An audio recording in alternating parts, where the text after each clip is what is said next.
নবম শ্রেণীর সুপ্রিয় শিক্ষার্থী বন্ধুরা, তোমাদের বিজ্ঞান অনুসন্ধানী পাঠ বইয়ের তৃতীয় অধ্যায় আধুনিক পদার্থবিজ্ঞানের আরও একটি গুরুত্বপূর্ণ এপিসোডে সকলকে স্বাগত জানাচ্ছি। শিক্ষার্থী বন্ধুরা, আজকের এই এপিসোডে তোমাদের তৃতীয় অধ্যায়ের খুবই গুরুত্বপূর্ণ একটা টপিক স্থান সংকোচন নিয়ে আমরা আলোচনা করব। ঠিক আছে, এই ভিডিও শুরুতেই একটা রিকোয়েস্ট থাকবে, যারা আমাদের নতুন শিক্ষার্থী ঠিক এই মুহূর্তে আমাদের এই ভিডিওর মাধ্যমে কানেক্ট হয়েছে, তাদেরকে বলবো আমাদের রিপন সন্দীপ ইউটিউব চ্যানেলটা এখনই এই মুহূর্তে সাবস্ক্রাইব করে ফেলো, যাতে করে আমাদের পরবর্তী বিজ্ঞান এবং গণিতের যে কোনো কন্টেন্ট সবার আগে তুমি পেয়ে যাও। এবং পুরাতন শিক্ষার্থী যারা আছো দীর্ঘদিন ধরে, তারা তো সবসময় সাপোর্ট করছো এবং সামনেও তোমরা থাকবা এই প্রত্যাশা করছি। এবং ভিডিওতে লাইক করবা, কোনো প্রশ্ন থাকলে সাথে সাথে কমেন্ট করে জানাবা, আমি সময় করে রিপ্লাই দিয়ে দিব। শিক্ষার্থী বন্ধুরা, আমরা কথা না বাড়িয়ে আমাদের মূল আলোচনাতে ফিরে যেতে চাই। তো এই টপিকটা আছে তোমাদের বিজ্ঞান অনুসন্ধানী পাঠ বইটা খুললে 64 নম্বর পৃষ্ঠায় তৃতীয় অধ্যায়ের 3.3.2 এ স্থান সংকোচন নামে যে টপিকটা আছে, সেখানে তোমরা আজকের এই আলোচনাগুলো পেয়ে যাবা। যাদের সামনে বই নেওয়ার সুযোগ আছে, বই নিয়ে বসো, খাতা কলম নিয়ে বসো। আশা করি এই স্থান সংকোচনের যত সমস্যা আছে আজকের এই ভিডিওতে তোমরা সমাধান করতে পারবো 100%। তবে তোমাদের কাছে আরও একটা করজোর অনুরোধ থাকবে, আমাদের আগের যে এপিসোডগুলো ছিল, বিশেষ করে এই অধ্যায়কে কেন্দ্র করে সেই এপিসোডগুলো দেখে আসবা। সেই এপিসোডগুলো ছাড়াও তোমরা বুঝবা, অতিরিক্ত মেধাবী যদি কেউ থাকো বুঝবা, তবে সেটা 100% কখনোই হবে না। তো আমার রেকমেন্ডেশন যেটা থাকবে, আগের এপিসোডগুলো দেখো, তারপর এই স্থান সংকোচনের ভিডিওটা দেখতে বসো। এবার আমরা যদি মূল আলোচনাতে ফিরে যেতে চাই, তাহলে আমি বইয়ের লাইন দিয়ে আমার আজকের আলোচনাটা শুরু করব। বইয়ে যেটা লেখা আছে, তোমরা আগের পরিচ্ছেদে দ্বিতীয় প্রজন্মের ল্যাপটন হিসেবে মিওনের কথা পড়েছ। মিওন, যতটুকু আমার মনে পড়ে, আমরা মনে হয় আগের এপিসোডে মেবি 8 নম্বর এপিসোড হতে পারে যদি আমি ভুল না হই, সেখানে আমরা স্ট্যান্ডার্ড মডেল নামে একটা ভিডিও আপলোড করেছি এবং সেখানে আমরা 3 প্রজন্মের কণিকার কথা জানতে পেরেছি। 3 প্রজন্মের ফার্মিয়ন কণিকা। তো সেখানে দ্বিতীয় প্রজন্মের যে কণিকাগুলো ছিল, সেখানে 2টা অংশে ভাগ করেছে, কোয়ার্ক আরেকটা ল্যাপটন। হ্যাঁ, তো কোয়ার্কের মধ্যে আবার 2টা অংশ ছিল, সার্ম কোয়ার্ক, স্টেন্স কোয়ার্ক। আবার আরেকটা অংশ ছিল ল্যাপটন, ল্যাপটনের মধ্যে আবার 2টা অংশ ছিল। সেখানে তোমরা 2টা কণিকার নাম জানতে পারবা, মিওন এবং মিওন নিউট্রিনো। এবং আজকের এই ভিডিওটা যেটা আমরা বানাতে যাচ্ছি স্থান সংকোচন নিয়ে, এই স্থান সংকোচনের একদম শুরু থেকে শেষ পর্যন্ত এই মিওন কথা নিয়ে আলোচনা হবে। ঠিক আছে, আমি মিওন কণাটাকে একটু স্মরণ করাই দিলাম। এটা আমাদের স্ট্যান্ডার্ড মডেল যে টপিকটা ছিল, সেখানে দ্বিতীয় প্রজন্মে যে 4টা কণিকা ছিল, চার্ম কোয়ার্ক, স্টেন্স কোয়ার্ক, তারপর হচ্ছে তোমার মিওন নিউট্রিনো, তার মধ্যে 3 নাম্বারটা মিওন। এখন এই মিওনের কথা কেন আসবে দেখো, তোমরা আগের পরিচ্ছেদে দ্বিতীয় প্রজন্মের ল্যাপটন হিসেবে মিওনের কথা পড়েছ। বায়ুমণ্ডলে পৃথিবী পৃষ্ঠ থেকে প্রায় 10 কিলোমিটার উপরে কসমিক রের আঘাতে এই মিওন কণার জন্ম হয়। ঠিক আছে, ভূপৃষ্ঠ থেকে, যে আমি যে জায়গাতে দাঁড়িয়ে আছি এটা হচ্ছে ভূপৃষ্ঠ, এই ভূপৃষ্ঠ থেকে 10 কিলোমিটার উপরে বায়ুমণ্ডলে যে বিভিন্ন স্তর আছে, স্ট্র্যাটোস্ফিয়ার, ট্রপোস্ফিয়ার, হ্যাঁ, মেসোস্ফিয়ার, আয়োনোস্ফিয়ার, এরকম স্তরের মধ্যে মাটি থেকে 10 কিলোমিটার উপরে, 10 কিলোমিটার উপরে কসমিক রের আঘাতে, কসমিক রে নতুন একটা শব্দ, যারা 9-এ পড়ছো হয়তো এই শব্দটা নাও শুনতে পারো। কসমিক রে, যেটার বাংলা হচ্ছে মহাজাগতিক রশ্মি। মহাজাগতিক রশ্মিটা আবার কি? আমরা অনেক প্রকারের রশ্মির কথা শুনেছি, আল্ট্রাভায়োলেটের কথা শুনেছি, ইনফ্রারেড রশ্মির কথা পড়েছি, এক্স রশ্মির কথা পড়েছি, বাট মহাজাগতিক রশ্মি বা কসমিক রের কথা তো আমরা পড়ি নাই। মহাজাগতিক রশ্মি নিয়ে ছোট একটা পরিচয় দিচ্ছি, আমি আস্তে আস্তে আলোচনায় চলে যাব। এবং সবচেয়ে বড় ব্যাপার, পরীক্ষাতে যে ইকুয়েশনটা আসে সেই ইকুয়েশনটা কিন্তু আমি ভিডিওর শেষের দিকে আলোচনা করব, কিভাবে তোমরা সলিউশন করবা। আগে আমরা বইয়ের আলোচনা যে লাইনগুলো লিখেছি সেই লাইনের বিপরীতে আমরা ব্যাখ্যাটা সাজাচ্ছি। অসুবিধা নেই, তোমরা একটু ধৈর্য সহকারে দেখো ভিডিওটা, যেহেতু কঠিন টপিক, একটু সময় নিয়ে দেখা যায় ভিডিওটা, তাই না? তো মহাজাগতিক রশ্মি যেটা, সেটার ব্যাপারে যদি বলি, পৃথিবীর বাইরে থেকে, পৃথিবীর বায়ুমণ্ডলের ভেতরে উচ্চ শক্তি সম্পূর্ণ কিছু আহিত কণিকা প্রবেশ করে। আরেকবার বলছি কথাটা, পৃথিবীর বাহির থেকে বলতে সেটা সূর্য থেকে হতে পারে, আমরা জানি আমাদের সৌরজগৎ যেটা, সেই সৌরজগতের বাইরে আরও অনেক গ্যালাক্সি আছে, সেখান থেকে হতে পারে। মোট কথা পৃথিবীর বাইরে থেকে, যে কোনো উৎস থেকে আমাদের পৃথিবীর যে বায়ুমণ্ডল আছে, আমাদের ভূপৃষ্ঠের চারদিকে যে বায়ুমণ্ডলীয় স্তরটা আছে, সেই বায়ুমণ্ডলীয় স্তরের ভূপৃষ্ঠ থেকে 10 কিলোমিটার উপরে এই মহাজাগতিক রশ্মি বা কসমিক রেটা চলে আসে। চলে আসে কোত্থেকে? পৃথিবীর বাহির থেকে কোনো উৎস থেকে, সূর্য থেকে হতে পারে, পৃথিবীর বাইরের কোনো একটা ছায়াপথ থেকে হতে পারে, হ্যাঁ, অথবা আদার্স কোনো গ্যালাক্সি থেকে হতে পারে। তো আমাদের বায়ুমণ্ডলে যখন এই উচ্চ শক্তি সম্পন্ন আহিত কণিকাগুলো ঢুকে যায়, তখন এই কণাগুলোকে সামগ্রিকভাবে মহাজাগতিক রশ্মি বলে। কি বললাম? মহাজাগতিক রশ্মিটা কি? পৃথিবীর বাহিরে থেকে আমাদের বায়ুমণ্ডলের ভেতরে যে উচ্চ শক্তি সম্পন্ন আহিত কণিকা, আহিত কণিকা বলতে চার্জিত কণা, ধনাত্মক বা ঋণাত্মক এরকম আহিত কণিকাগুলো প্রবেশ করে, এই আহিত কণাগুলোকে সামগ্রিকভাবে মহাজাগতিক রশ্মি বলে। এবং এটা আবিষ্কার করেছিল বিজ্ঞানী ভিক্টর হেস। এই মহাজাগতিক রশ্মিটা সবার আগে আইডেন্টিফাই করে বিজ্ঞানী ভিক্টর হেস 1912 সালে। এবং আরও গুরুত্বপূর্ণ তথ্য যেটা, এই ভিক্টর হেস এই মহাজাগতিক রশ্মি আবিষ্কারের কারণে 1936 সালে পদার্থবিজ্ঞানের উপর নোবেল পুরস্কার পাই। তো আমি এদিকে আর কথাটাকে নিয়ে যাচ্ছি না, আমরা আমাদের আলোচনায় চলে যাচ্ছি। যেহেতু মহাজাগতিক রশ্মি নতুন একটা শব্দ তোমাদের জন্য, আমি একটু করে এক্সপ্লেন করে দিলাম। তো এবার বায়ুমণ্ডলে পৃথিবী পৃষ্ঠ থেকে প্রায় 10 কিলোমিটার উপরে কসমিক রের আঘাতে এই মিউন কণার জন্ম হয়, যেটার আয়ু মাত্র 2.2 মাইক্রোসেকেন্ড। ভাবা যায়? তাহলে পৃথিবী থেকে 10 কিলোমিটার উপরে, ঠিক আছে, আমি একটু দেখো, এটা পৃথিবী, এটা হচ্ছে মনে করো 10 কিলোমিটার। এইখানে কসমিক রের আঘাতে, মনে করো বিভিন্ন কসমিক রে ঢুকলো, সেই কসমিক রের আঘাতে এই মিউন কণাটা কি করে জন্মলাভ করে? মিউন কণা কে? একটু আগে বলেছিলাম দ্বিতীয় প্রজন্মের লেপটন কণিকা। এবং আরও মজার বিষয়, এই মিউন কণাটা যখন জন্মলাভ করে কিসের কারণে? কসমিক রের আঘাতে, তখন এটা মাত্র 2.2 মাইক্রোসেকেন্ড জীবিত থাকে। মাইক্রোসেকেন্ড মানে অনেক কম সময়, 1 সেকেন্ডে 10 লক্ষ ভাগের 1 ভাগ, এই অল্প সময় এই মিউন কণাটা জীবিত থাকে, অর্থাৎ এটার অস্তিত্ব থাকে। ঠিক আছে, তাহলে আমরা কি বললাম? যে কসমিক রের আঘাতে এটা হচ্ছে পৃথিবী থেকে 10 কিলোমিটার উপরে বায়ুমণ্ডলীয় স্তরে এই মিউন কণাটা জন্মলাভ করে। ঠিক আছে, এবং যার উপস্থিতি, যার আয়ুষ্কাল মাত্র 2.2 মাইক্রোসেকেন্ড। এই 2.2 মাইক্রোসেকেন্ডে সে কি করতে পারে একটু পরে জানতে পারবা। এরপর এটা যদি প্রায় আলোর বেগও ছুটে আসে, আলোর বেগটা আমরা জানি সবাই 3 লক্ষ কিলোমিটার, অথবা মিটার আনলে 3 × 10⁸ মিটার পার সেকেন্ড। যদি এটা আলোর বেগও পৃথিবীতে আসে, কোথায় থেকে?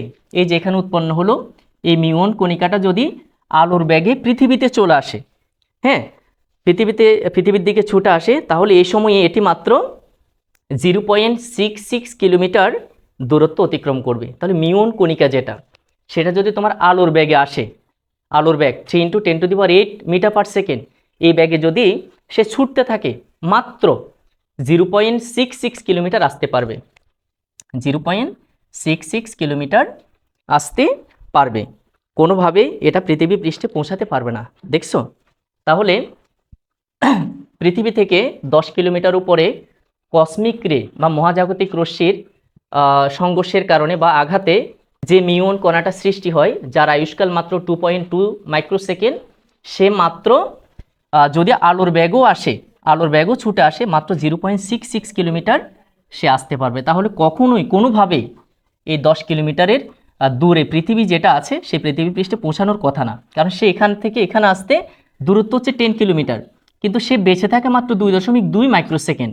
এই 2.2 মাইক্রোসেকেন্ডে সে মাত্র 0.66 কিলোমিটার দূরত্ব অতিক্রম করতে পারবে। সে 10 কিলোমিটার দূরত্ব কখনো অতিক্রম করতে পারবে না। এখন অনেকের প্রশ্ন হতে পারে, স্যার এই যে তথ্যগুলো আপনি দিলেন, সত্যিকার অর্থে 2.2 মাইক্রোসেকেন্ডে মিউন কণা আসলে কি 0.66 কিলোমিটার আসতে পারে? সেটার হিসাবটা যারা চাচ্ছ তাদের জন্য একটু সহজ করে আমি উত্তরটা দেওয়ার চেষ্টা করছি। আমরা প্রথমত এই মাইক্রোসেকেন্ডটাকে কি করব? সেকেন্ডে নিয়ে আসবো। একটু হিসাবটা দেখো, আসলে কি 0.66 কিলোমিটার কিভাবে আসছে? যারা মুখস্থ করবা না, বুঝতে চাচ্ছ, তাদের তো অবশ্যই জানার দরকার আছে। যারা মুখস্থ করছো তাদের ব্যাপারটা আলাদা, আর আমার মনে হয় না মুখস্থ করে পরের পার্টগুলো বুঝবা। সো একটু জেনে ফেলো কিভাবে এই মিউন কণাটা 0.66 কিলোমিটার যায় মাত্র 2.2 মাইক্রোসেকেন্ডে। এখন আমরা জানি 1 মাইক্রোসেকেন্ড মানে 1 মাইক্রো সেকেন্ডে সেকেন্ড সমান 10 লক্ষ ভাগের 1 ভাগ। ঠিক আছে, একটু মনে রাখবা 10 লক্ষ মানে এই যে 10 লক্ষ ভাগের 1 সেকেন্ড। ঠিক আছে, 1 মাইক্রোসেকেন্ডটা 1 সেকেন্ডকে যদি তুমি 10 লক্ষ ভাগ করো, তার 1 ভাগ হচ্ছে 1 মাইক্রোসেকেন্ড। তাহলে 1 মাইক্রোসেকেন্ডটা কত ছোট সময়, একবার ক্ষুদ্র একটা সময়। 1 সেকেন্ড বলতে এই যে আমি 1 বললাম, 1 বলতে যে সময়টা লাগছে সেটাই তো অনেকটা কি 1 সেকেন্ডের মতো। এই 1 বলতে যে সময়টা লাগছে এটাকে 10 লক্ষ ভাগ করার পর 1 ভাগ হচ্ছে তোমার 1 মাইক্রোসেকেন্ড। তাহলে আমরা যদি এই মাইক্রোসেকেন্ডটাকে আমরা এখন কি করতে যাচ্ছি, এই 2.2 মাইক্রোসেকেন্ডকে যদি আমরা সেকেন্ডে নিয়ে আসি তাহলে আমরা কত সেকেন্ড বলতে পারবো। তো আমরা জানি 1 মাইক্রোসেকেন্ড সমান 1/1 সাথে শূন্য কয়টা, 1 2 3 4 5 6টা। যদি আমরা এটাকে উপরে লিখি তাহলে আমরা লিখবো 10^6 সেকেন্ড। 10^6 যেটা 1/10 লক্ষ, একই কথা। এটাকে যদি আমরা উপরে তুলি তখন কিন্তু ইনভার্স আকার আসবে। সুতরাং 2.2 মাইক্রোসেকেন্ড সমান এটাকে গুণ হবে। দেখো 1 মাইক্রোসেকেন্ড সমান যদি এত হয়, 2.2 মাইক্রোসেকেন্ড আরও বেশি হবে, বেশি হলে গুণ 2.2 সেকেন্ড। এবার আমরা হিসেব করব, এই যে এখন আমরা সেকেন্ডে নিয়ে আসছি, এবার আলো 1 সেকেন্ডে কতটুকু যায়। আলো 1 সেকেন্ডে যায় 3 × 10⁸ মিটার। মিটার আনলে 3 × 10⁸, বইতে 3 × 10⁸ মিটারই আছে, কিন্তু কিলোমিটারে লিখতে চাইলে তুমি 1000 দিয়ে ভাগ করবা, তখন হয়ে যাবে 3 লক্ষ কিলোমিটার। কিন্তু এখন কিন্তু 3 লক্ষের চাইতে বেশি, 1-এর সাথে শূন্য কিন্তু 8টা, এটা 3 লক্ষের চাইতে বেশি হবে। সুতরাং তাহলে এই মিউন কণার হিসাবটা যদি আমরা ধরি, এই মিউন কণা বেঁচে থাকে কতক্ষণ, 2.2 মাইক্রোসেকেন্ড। তো 2.2 মাইক্রোসেকেন্ড মানে 10^6 2.2 সেকেন্ড। তো 1 সেকেন্ডে যায় এত মিটার। সুতরাং 10^6 × 2.2 সেকেন্ডে যায়, এটাকে আমরা গুণ দিব 10^6 গুণ 2.2 3 × 10⁸ মিটার। এবার আমরা যদি ক্যালকুলেটর দিয়ে একটু হিসেব করি এই মানটা কত। ঠিক আছে, আমরা প্রথমে লিখলাম 1 সেকেন্ডে যায় এত মিটার, এটা মিউন কণার হিসাব। যদি আলোর গতিতে যায় তাহলে আমরা জানি যে মিউন কণার আয়ুষ্কাল হচ্ছে 2.2 মাইক্রোসেকেন্ড। তো 2.2 মাইক্রোসেকেন্ড মানে আবার এত সেকেন্ড, তো এত সেকেন্ডে যাবে, আমরা গুণ দিলাম। এবার একটু হিসেব করি, 10⁻⁻6 গুণ 2.2 গুণ 3 গুণ 10⁸। যদি আমরা হিসেব করি 660, তোমরা হিসেব করতে পারো 660 মিটার আসছে। এবার যদি আমরা এটাকে কিলোমিটারে নিয়ে যেতে চাই তাহলে 1000 দিয়ে ভাগ হবে, 1000 দিয়ে ভাগ হলে তখন আসবে ভাগ 1000 সমান 0.66 কিলোমিটার। ঠিক আছে, কেউ যদি প্রশ্ন করো 1 সেকেন্ডে যায় এত মিটার, এত সেকেন্ডে যায়, এত সেকেন্ড কিন্তু এই সেকেন্ডের চাইতে কম, কারণ এটা হচ্ছে মাত্র 2.2 মাইক্রোসেকেন্ডের কে যখন আমরা সেকেন্ড আনলাম সেই সময়, তো সেই সময়ে যাবে এত গুণ এত। তো গুণ কেন হলো, হ্যাঁ এটা তো এত সেকেন্ডে তার কম যাওয়ার কথা, গুণ হয়েছে কারণ এটার সাথে কিন্তু ইনভার্স 6 ছিল। তুমি যদি ভাগ করে দেখো দেখবা যে এই মানটা বেড়ে যাচ্ছে, তখন কিন্তু এটা পসিবল না হিসেবটা। তো এই কারণে আমরা 1 সেকেন্ডে যাই এত মিটার, এত সেকেন্ডে যাই এত গুণ এত দিলে তারপর তোমরা 0.66 কিলোমিটারটা পেয়ে যাবে। এখন বইতে দেখো, বইতে এই কথাটাই লেখা আছে, জাস্ট আমি একটু বইয়ে যাই, বইয়ে যেটা লেখা আছে যে যদি এটা আলোর বেগে ছুটে আসে, কার কথা, মিউন কণার কথা, যদি আলোর বেগে ছুটে আসে তাহলে এই সময়ে এটি মাত্র 0.66 কিলোমিটার দূরত্ব অতিক্রম করবে, কোনোভাবেই পৃথিবীতে এটা পৌঁছাতে পারবে না। অর্থাৎ মিউন কণা এখানে উৎপন্ন হয়েছে, এটা হচ্ছে পৃথিবী পৃষ্ঠ, এখান থেকে এই পর্যন্ত দূরত্ব 10 কিলোমিটার। এখন তার আয়ুষ্কাল কিন্তু 2.2 মাইক্রোসেকেন্ড, যেটাকে আমরা যখন সেকেন্ডে ডাইভার্ট করলাম তখন হয়ে গেল 10^6 × 2.2 সেকেন্ড। তো এই সেকেন্ডে যখন এখান থেকে পৃথিবীর দিকে আসা শুরু করবে এই দূরত্বটা 10 কিলোমিটার, কিন্তু সে কখনো 10 কিলোমিটার আসতে পারবে না, সে আসতে পারবে মাত্র 0.66 কিলোমিটার, যেটা 1 কিলোমিটারের চাইতে কম, আর এখানে রয়েছে 10 কিলোমিটার। এরপরের লাইনটা সবচেয়ে আশ্চর্যজনক, সেটা কি লিখছে দেখো, কিন্তু আমরা নিয়মিতভাবে পৃথিবী পৃষ্ঠে মিউন দেখে থাকি, কারণ এটা আলোর ব্যাগের কাছাকাছি ব্যাগে ছুটে আসার কারণে সময় প্রসারণ ঘটে থাকে। দেখছো কি মারাত্মক কথা, 2.2 মাইক্রোসেকেন্ড মিউনটা বেঁচে থাকে, যেটাকে সেকেন্ড আনলে এত সেকেন্ড, তো এই সেকেন্ডে আসে মাত্র 0.66 কিলোমিটার। এখন তুমি দাঁড়ায় আছো পৃথিবীতে, তো পৃথিবীতে দাঁড়ানোর পরও তুমি নাকি এই মিউন কণাটাকে দেখতে পাবা। কিন্তু আমাদের একটু আগে যে হিসেবটা করছে সেটা কিন্তু এখান থেকে এখান যদি 10 কিলোমিটার হয়, এখানের কোথাও এসে কি তার দূরত্বটা শেষ হয়ে যাওয়ার কথা, ভেনিশ হয়ে যাওয়ার কথা। কিন্তু বাস্তব কথা যেটা, মিউন কণা 10 কিলোমিটার উপরে উৎপন্ন হলো, কিন্তু পৃথিবী পৃষ্ঠে কিন্তু সে পৌঁছাতে পারে। কিভাবে পারে সেটা এখন আমরা জানব। 2.2 মাইক্রোসেকেন্ডে সময় প্রসারিত হওয়ার কারণে তার মান হয়, এবার আমরা একটু আগে যে 2.2 মাইক্রোসেকেন্ডের হিসাবটা করলাম, এই 2.2 মাইক্রোসেকেন্ড সময় প্রসারণের কারণে কত মাইক্রোসেকেন্ড হয়ে দাঁড়ায়, এটা আমরা গতকালকে যেই সময় প্রসারণের সূত্রটা পড়েছিলাম, মনে থাকার কথা, তোমাদের মনে থাকার কথা, সেই সময় প্রসারণের সূত্রটা ছিল এরকম, টি সমান T naught divided by √1 minus V square by C square.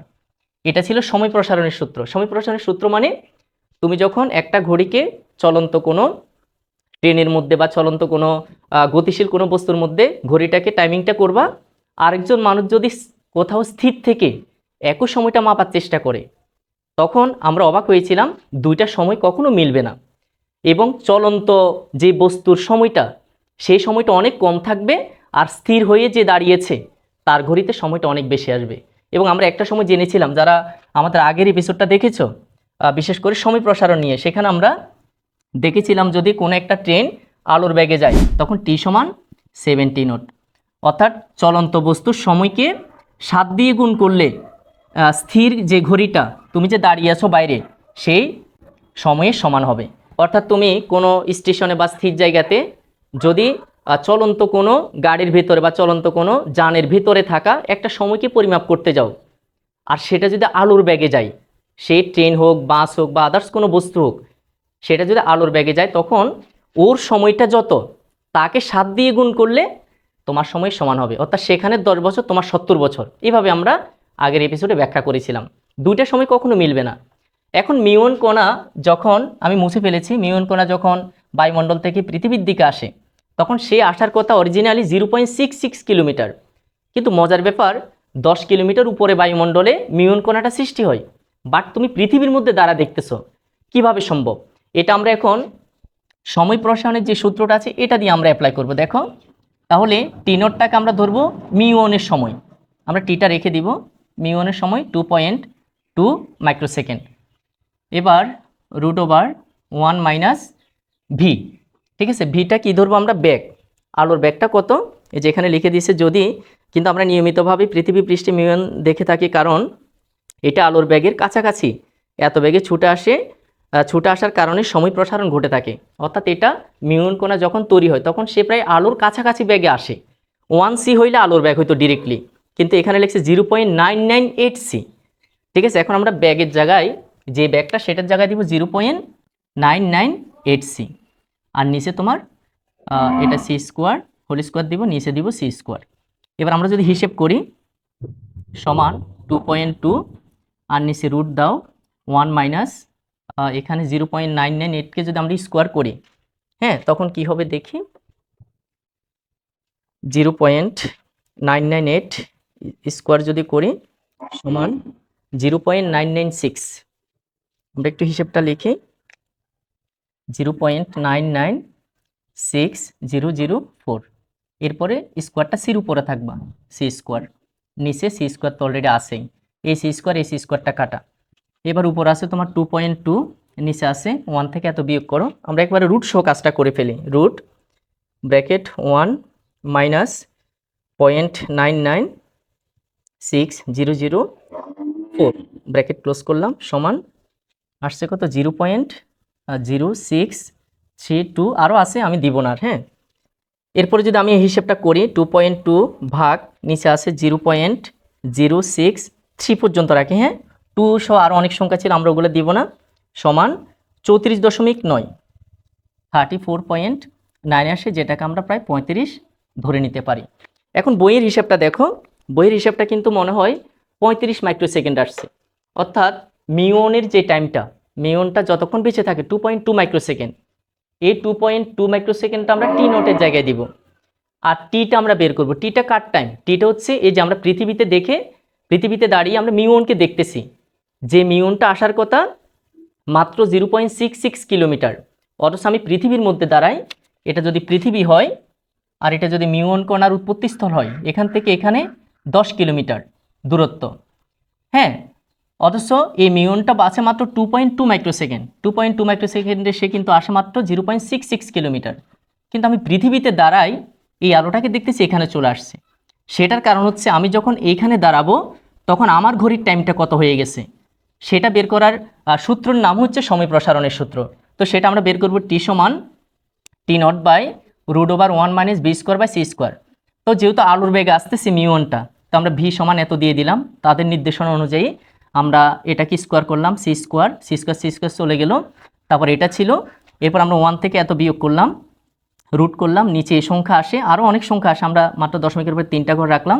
এটাকে যখন আমরা হিসেব করব তখন 34.9 বা 35 মাইক্রোসেকেন্ড পাবো। এই 35 মাইক্রোসেকেন্ডটা কিন্তু আমার টাইম, অর্থাৎ পৃথিবীতে দাঁড়াই যখন আমি ওই মিউন কণাটাকে দেখব তখন দেখব যে আসলে মিউন কণাটা পৃথিবীতে চলে আসছে।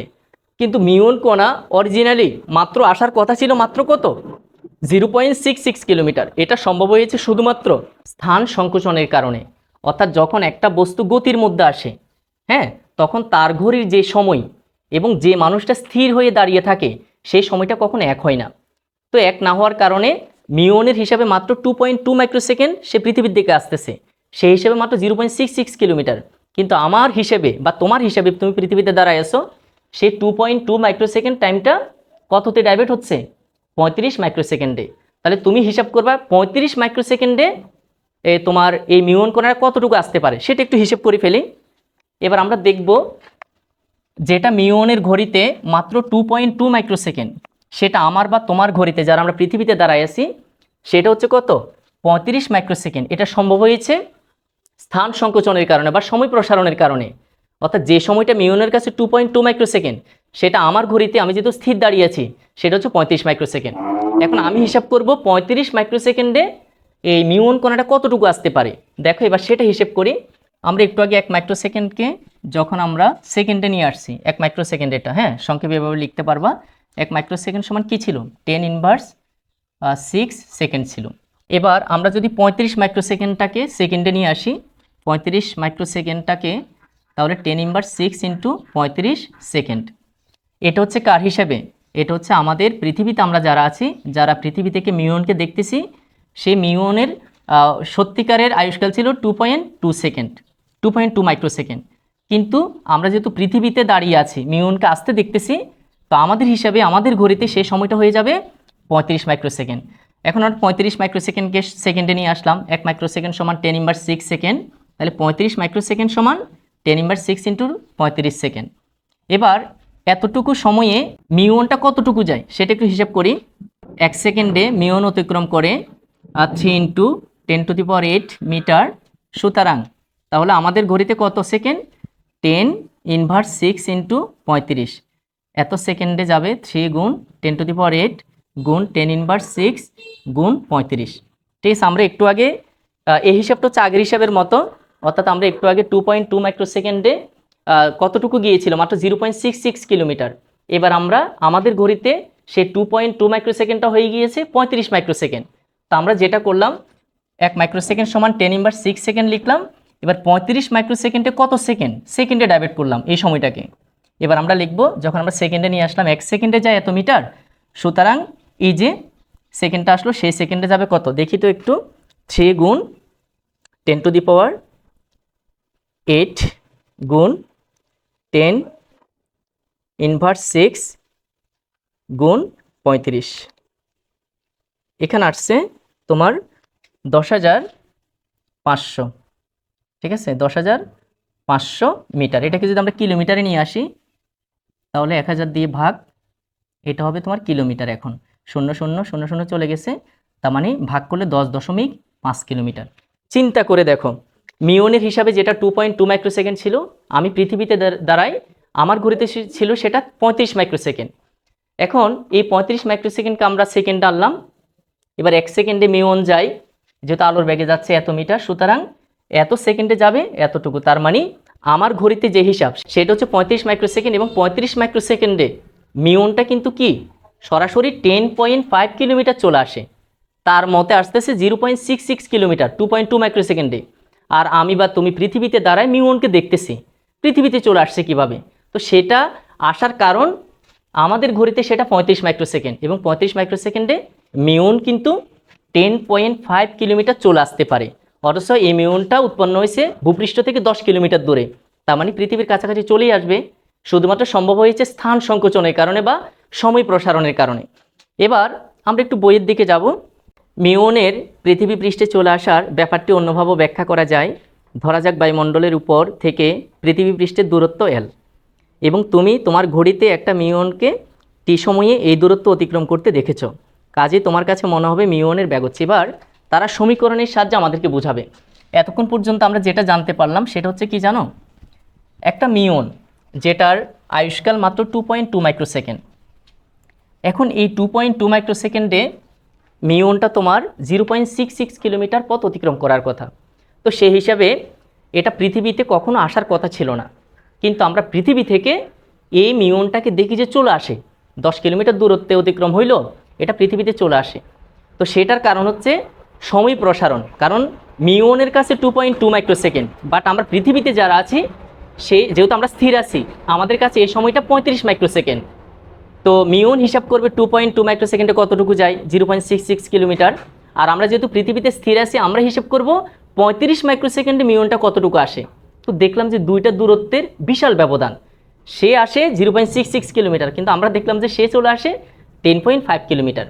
এবার এই যে পুরো ঘটনাটা, সেই ঘটনাটাকে আমরা বাস্তবে একটা সমীকরণের সাহায্যে রূপ দিব। তার জন্য ওরা বলল মিউনের পৃথিবী পৃষ্ঠে চলে আসার ব্যাপারটি অন্যভাবে ব্যাখ্যা করা যায়। ধরা যাক বায়ুমণ্ডলের উপর থেকে পৃথিবী পৃষ্ঠের দূরত্ব এল। এবার এটা হচ্ছে তোমার মনে করো পৃথিবী পৃষ্ঠ। একটু ঠান্ডা মাথায় চিন্তা করো, এটা হচ্ছে মূল সমীকরণ। এটা হচ্ছে মনে করো পৃথিবী, এটা হচ্ছে কি বায়ুমণ্ডল। এটা বায়ুমণ্ডল যেখানে তোমার মিউন কণাটা কি হবে, সৃষ্টি হবে। এটা হচ্ছে তোমার কি পৃথিবী পৃষ্ঠ।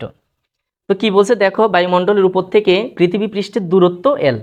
বায়ুমণ্ডলের উপর থেকে এখান থেকে এই পর্যন্ত যে দূরত্ব, এটা হচ্ছে তোমার এল।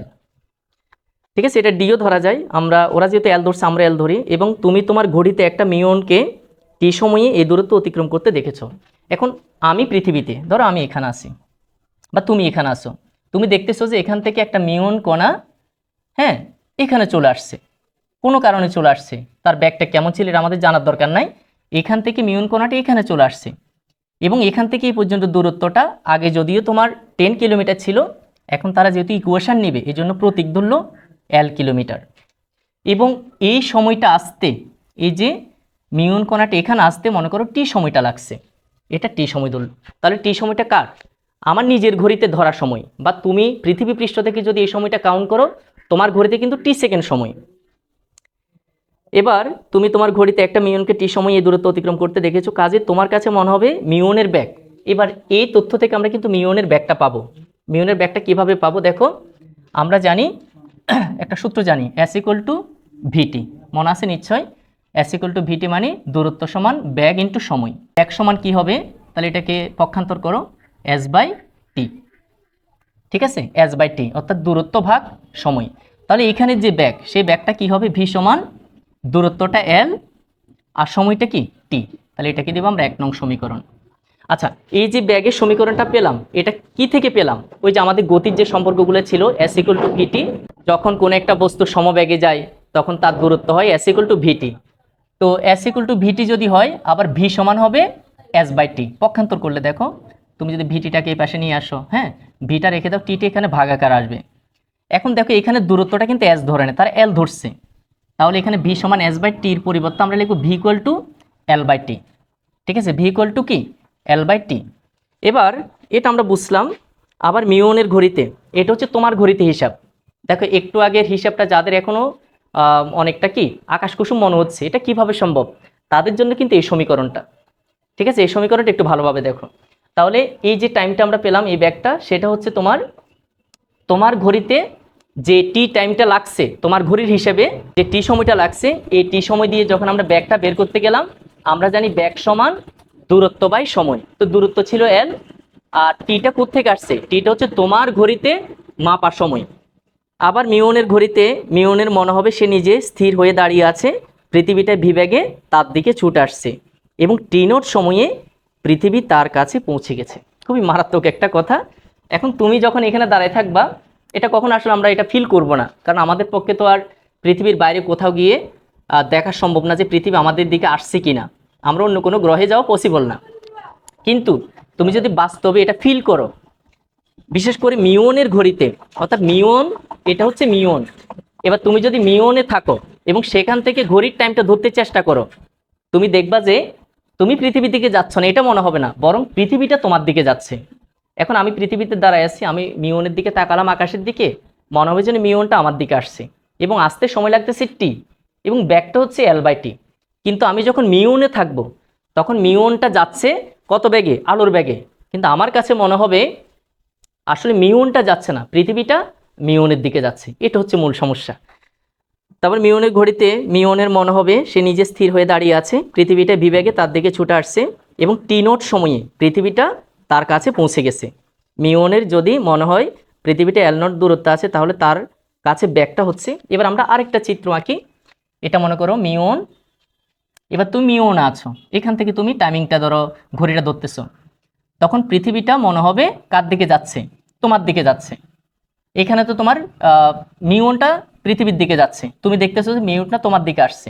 কিন্তু তুমি যখন এখানে থাকবা, এখানে ঘড়ির টাইমিং করবা, তখন তোমার কাছে মনে হবে পৃথিবীটা এই মিউনের দিকে যাচ্ছে। এবং এই পৃথিবীটা মিউনের দিকে যাইতে টোটাল কতটুকু? টি নট সময় লাগছে। ঠিক আছে, এখানে আমার কাছে যে সময়টা লাগছে সেটা হচ্ছে টি সময়। আর যখন তুমি মিউনে থেকে টাইমটা কাউন্ট করবা, তখন মনে হবে টি নট সময়ে মিউন না, পৃথিবীটা মিউনের কাছে চলে গেছে। তাহলে এখানে ব্যাগটা কত? সেখানে ব্যাগটা হবে ভি সমান, আর দূরত্বটা তো আমি বলি নাই, দূরত্বটা মনে করো L নট, দূরত্বটা L নট। এখানে আমরা দূরত্বটা ধরেছি L, আর এখানে যে দৈর্ঘ্য সেটা একটু কম হবে। কেন কম হবে? কারণ পৃথিবীটা যেহেতু এদিকে যাচ্ছে, মিওনের দিকে যাচ্ছে, হ্যাঁ, মিওনের সময়টা লাগছে টি নট। এখন পৃথিবীটা তার দিকে যাচ্ছে মনে হচ্ছে, কিন্তু সে স্থির, এবং তখন তার ঘড়িতে কিন্তু 2.2 মাইক্রোসেকেন্ড ছিল, আর এখানে আমার ঘড়িতে ছিল 35 মাইক্রোসেকেন্ড। অর্থাৎ 35 মাইক্রোসেকেন্ডে মিওনটা এখানে আসে, আর মিওনের হিসাবে 2.2 মাইক্রোসেকেন্ডে এখান থেকে এখানে চলে যাচ্ছে। এই ঘটনা হচ্ছে এটা। এবার এই দৈর্ঘ্যটা মিওনের কাছে একটু কম মনে হবে, এবং সেই দূরত্বটাকে তারা L নট ধরলো। আর আমাদের কাছে, আমরা যখন পৃথিবী থেকে মাপতেছি, তখন দূরত্বটা ছিল L, এবং L দূরত্বটা অতিক্রম করতে ব্যাগের দরকার ছিল ভি সমান L/T। আর এখানে যেই দূরত্বটা সেটা ছিল তোমার L নট। ঠিক আছে, আর সময়টা লাগছে মিওনের ঘড়ি হিসাবে টি নট, আর এই মিওনটা আর পৃথিবীর মধ্যবর্তী যে দৈর্ঘ্য সেটা ছিল L নট। এর হিসাবে মাত্র 2.2 মাইক্রোসেকেন্ডে অতিক্রম করবে, আর আমাদের হিসাবে 35 মাইক্রোসেকেন্ড। তা আমাদের দূরত্ব হচ্ছে L। আর তুমি যখন এই মিওনের মধ্যে থাকবা, পৃথিবীকে যখন তুমি মিওনের দিকে যাইতে দেখবা, তখন তোমার দূরত্ব হচ্ছে L নট।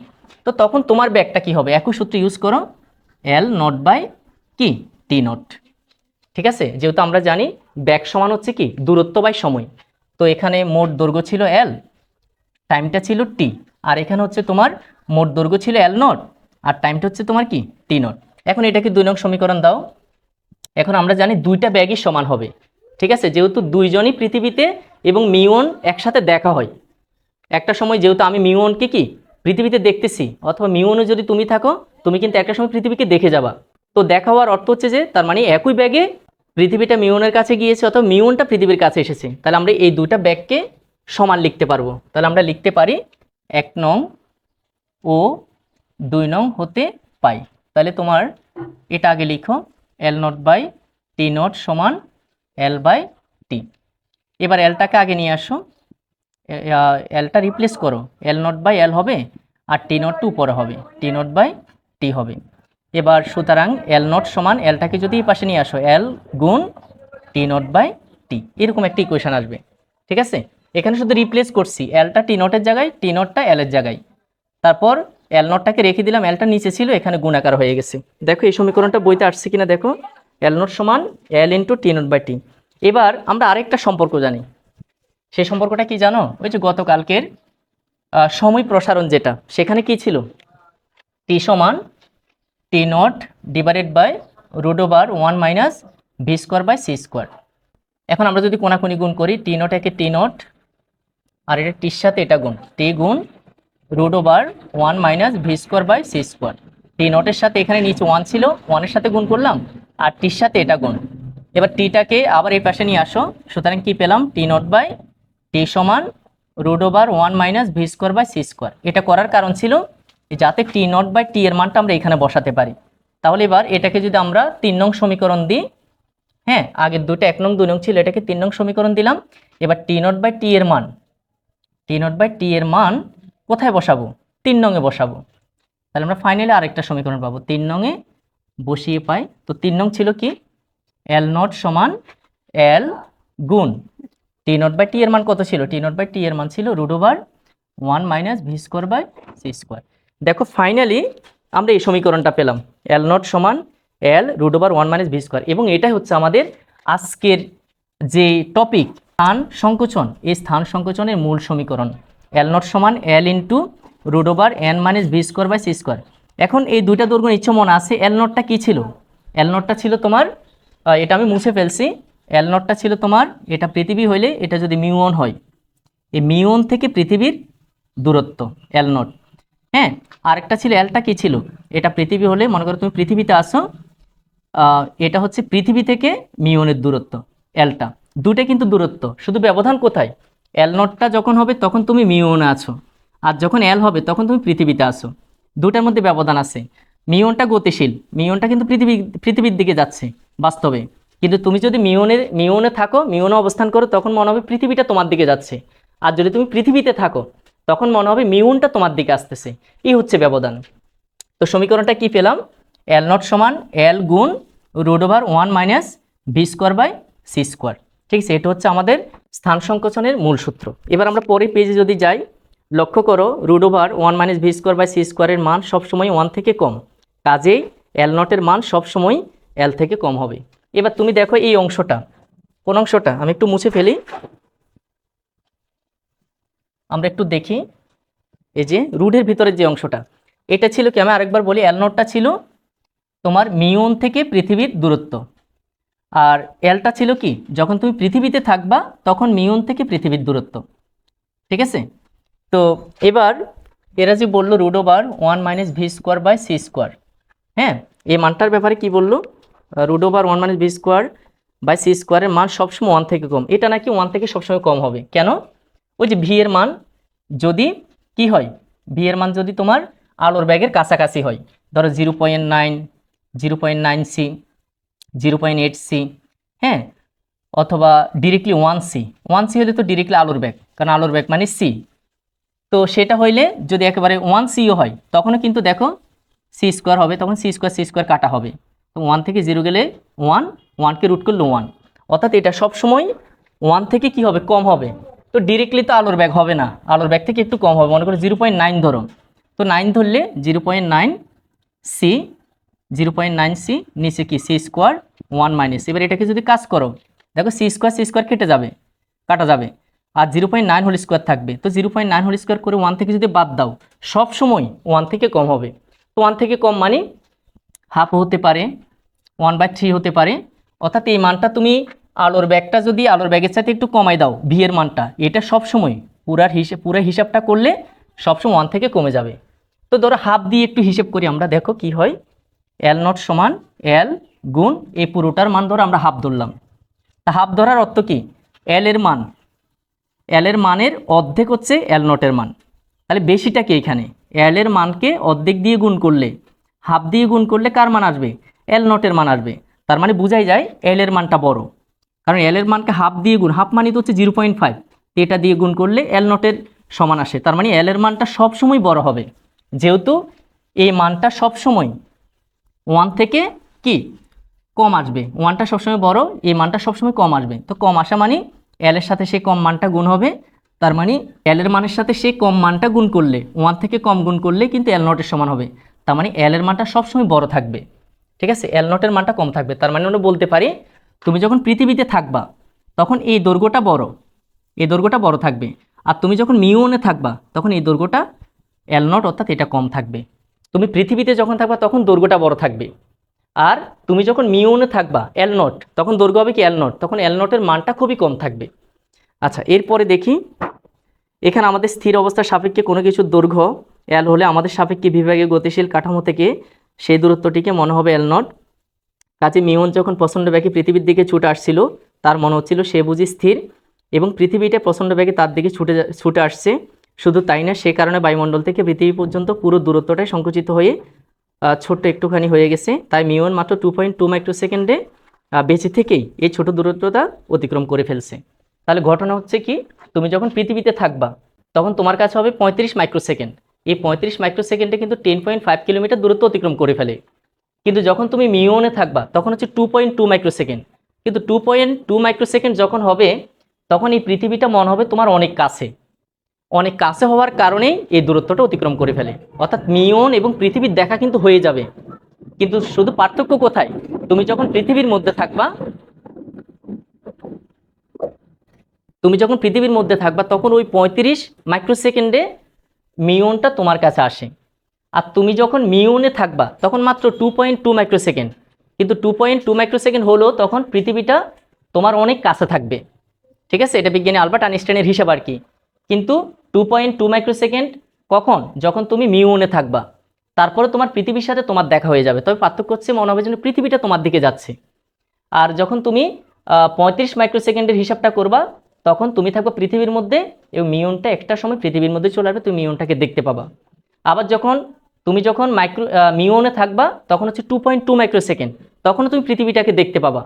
সেকেন্ডের এত ব্যবধান, তারপরে তুমি দেখতে পাবা, কারণ তখন পৃথিবীটা তার আরও অনেক কাছে থাকবে। ওই যে এল নটটা বললাম একটু আগে কম, আর এল এর মানটা হচ্ছে বেশি। প্রিয় শিক্ষার্থী বন্ধুরা, আশা করি তোমরা এই স্থান সংকোচনের পুরোপুরি টপিকটা বুঝতে পেরেছো। যদি আমি শেষের দিকে একটু তাড়াহুড়া করেছি, ভীষণ রকমের গরম পড়ছে, যেহেতু ফ্যান চালালে তোমাদের নয়েজ হয়, নয়েজটা রিমুভ করা অনেক টাফ ব্যাপার। ফ্যানটা চালাইনি, তারপর আমার মনে হচ্ছে মোটামুটি 80 থেকে 90% তোমরা বুঝে যাবা। শেষের দিকে একটু তাড়াহুড়া করেছি। সব মিলিয়ে ভিডিওটা যদি ভালো লাগে ভিডিওতে লাইক করবে, কোনো প্রশ্ন থাকলে কমেন্ট সেকশনে কমেন্ট করবে, এবং আমাদের চ্যানেলটা সাবস্ক্রাইব করে আমাদেরকে সবসময় উৎসাহিত করবে। আজকের মতো বিদায় নিচ্ছি, সকলকে অসংখ্য ধন্যবাদ।